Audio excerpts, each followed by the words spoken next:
My boss tore apart every single report I wrote, so I started submitting her own old work, word for word, and watched her destroy it. Quick background, this was years ago at a big financial firm. My manager, I'll call her Diane, ran what was pitched to me as a high-visibility project team.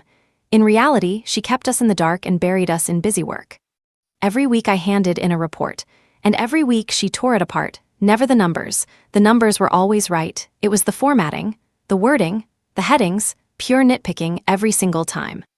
Then one afternoon, I was digging through the shared network drive and I found an old folder. It was her work. Reports she wrote herself years earlier before they ever gave her a team to manage. So for my next report, I rebuilt the whole thing in her exact format. Her structure, her headings, her cover letter language, word for word. I brought it to her office and she absolutely lost it. "This is worse than before," she said. "Probably the worst thing you have ever handed me." And she kept going and going. I just stood there with a blank face and let her finish. Then she asked me the question, "What exactly were you thinking when you made these changes?"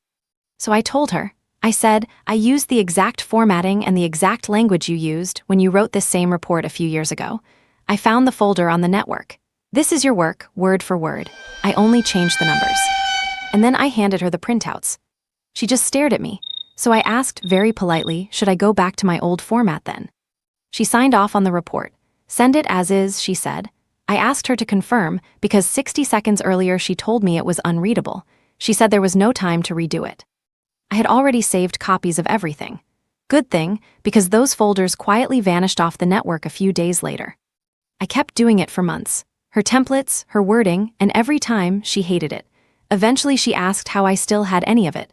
I told her I had built myself a reference library out of her old work. It seemed like the logical thing to do. I quit a few months after that. In your face, Diane.